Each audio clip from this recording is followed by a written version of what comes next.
जय स्वामीनारायण। जब आकाश में पूर्णिमा की चांदनी हर ओर फैले, ठीक उसी समय हमारे ओमकार मंत्र और सदा से भरे देव में एक नई उम्मीद और विशुद्धि की झिलमिलाहट जाग उठती है।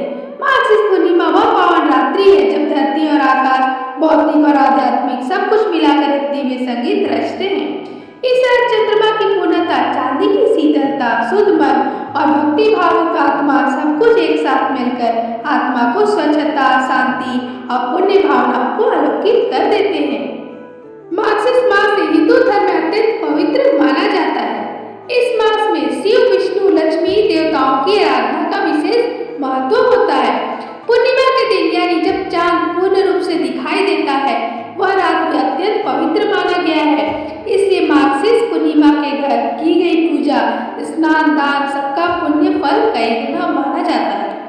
इस दिन यदि श्रद्धा और शुद्ध हृदय से व्रत का पूजा पाठ, दान, स्नान किया जाए तो माना जाता है कि परिवार में सौभाग्य, समृद्धि, सुख, शांति हमेशा बनी रहती है। वैदिक पंचांग के अनुसार साल की आखिरी पूर्णिमा 4 दिसंबर 2025 को मनाई जाएगी। पूर्णिमा की तिथि की जो शुरुआत है वो 4 दिसंबर को सुबह 8:37 पर होगी और वही इसका समापन 5 दिसंबर को 4:43 पर होगा। इसका ब्रह्म मुहूर्त का जो समय है वो 4:19 से लेकर 4:58 तक का होगा। यही घड़ी जो है सब काफी ज्यादा शुभ माना गया है पूजा, साधना और दान के लिए। सनातन धर्म में मार्गशीर्ष मास को अत्यंत पवित्र माना गया है। इस महीने में देवताओं की पूजा, व्रत और साधना का विशेष फल की प्राप्ति होती है। जब इसी पवित्र महीने में आती है पूर्णिमा की रात तो उसका महत्व कई गुना बढ़ जाता है। ऐसा कहा जाता है कि इस दिन जो भी व्यक्ति श्रद्धा से पूजा करता है, व्रत रखता है, दान करता है, उसके जीवन में सुख, दरिद्रता दूर हो जाती है, बाधाएं दूर हो जाती है, घर में हमेशा सुख समृद्धि बनी रहती है और भगवान विष्णु की जो है कृपा वो हमेशा ही बनी रहती है। आइए हम आपको बताते हैं कि इसकी पूजा विधि। पूजा करने के लिए सबसे पहले आप ब्रह्म मुहूर्त में उठ जाएं, स्नान करें, मन को शुद्ध रखें साथ में, और अगर संभव हो तो स्नान के जल में थोड़ा सा गंगा जल मिला लें। इसके बाद सफेद या हल्के रंग के वस्त्र पहने घर के मंदिर में भगवान विष्णु और माता लक्ष्मी की विधि विधान से पूजा करें। दीप जलाएं, फूल अर्पित करें, तुलसी दल चढ़ाएं और सच्चे मन से प्रार्थना करें, हे नारायण, मेरे जीवन प्रकाश से भर दो, मेरे घर में सुख, शांति और समृद्धि बनाए रखना। इसके बाद चंद्रदेव को अर्घ देना बिल्कुल भी ना भूलें। अगर आप इस दिन दान करते हैं तो उसका फल कई गुना बढ़ जाता है। ऐसा माना जाता है कि आर्थिक तंगी दूर हो जाती है ऐसा करने से, घर में धन धान्य की काफी ज्यादा वृद्धि हो जाती है, भाग्य काफी ज्यादा मजबूत हो जाता है। और इस दिन इन चीजों का दान आप कर सकते हैं, जैसे चावल का दान करें, तिल का करें, कंबल का करें, ठंडे का महीना चल रहा है इसलिए फल हो गया, वस्त्र हो गया और अन्न का दान आप कर सकते हैं। लेकिन हाँ, विशेष रूप से आप गुड़ का दान अवश्य करें। अगर आप धन संपत्ति परेशानियों से जूझ रहे हैं तो इस दिन गुड़ का दान आप अवश्य करें।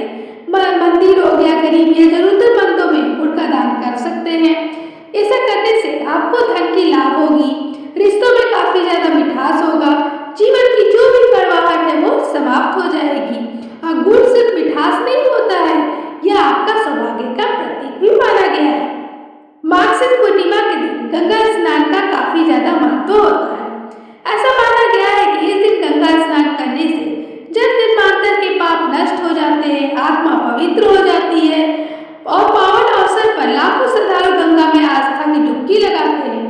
अगर आप गंगा नहीं जा सकते तो घर पर ही नहाने के पानी में गंगा जल मिलाकर स्नान करें, यह भी उतना ही पुण्यदायी होगा।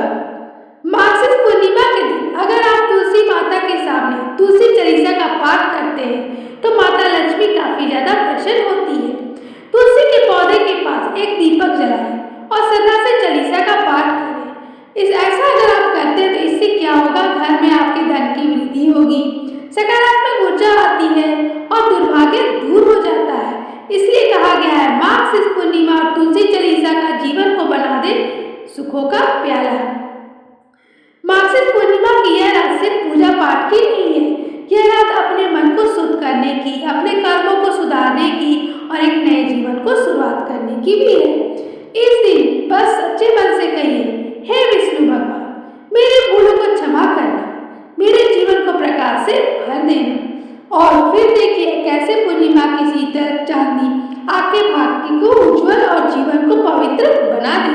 अगर आपको मेरी अच्छी लगी हो तो कृपया लाइक, सब्सक्राइब और शेयर करना ना भूलें। जय श्री कृष्ण।